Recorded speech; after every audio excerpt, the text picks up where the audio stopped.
Penyebab kecelakaan maut KA di Magetan, dipicu kesalahan prosedur, Polsisi amankan penjaga. Pihak Polres Magetan telah menyelidiki penyebab kecelakaan maut KA Malioboro Express relasi Purwokerto-Malang yang menabrak 7 pengendara motor, Senin, 19 Mei 2025. Dalam penyelidikan kecelakaan yang menewaskan 4 pemotor itu, seorang petugas penjaga perlintasan, PJL, yang akhirnya diamankan.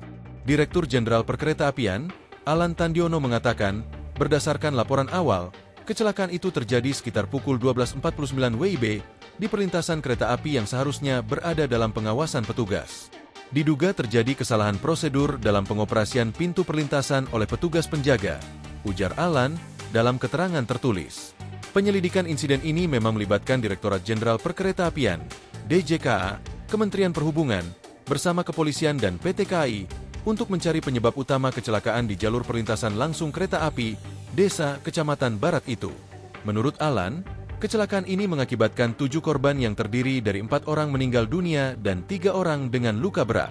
Tim gabungan dari PT KAI Daob 7 Madiun, kepolisian, dan instansi terkait telah mengevakuasi korban dan kendaraan yang terlibat, tuturnya. Ia menambahkan, pemeriksaan teknis menemukan kerusakan ringan pada sarana KA. Akibat insiden ini, KA-170 Malioboro Express mengalami keterlambatan perjalanan sekitar 35 menit.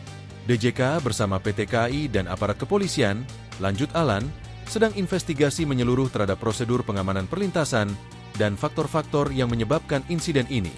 Kami menyampaikan belasungkawa mendalam atas insiden kecelakaan yang terjadi di JPL 08, emplasemen Stasiun Magetan. Kami turut berduka cita yang sedalam-dalamnya atas korban jiwa dalam musibah ini, pungkasnya.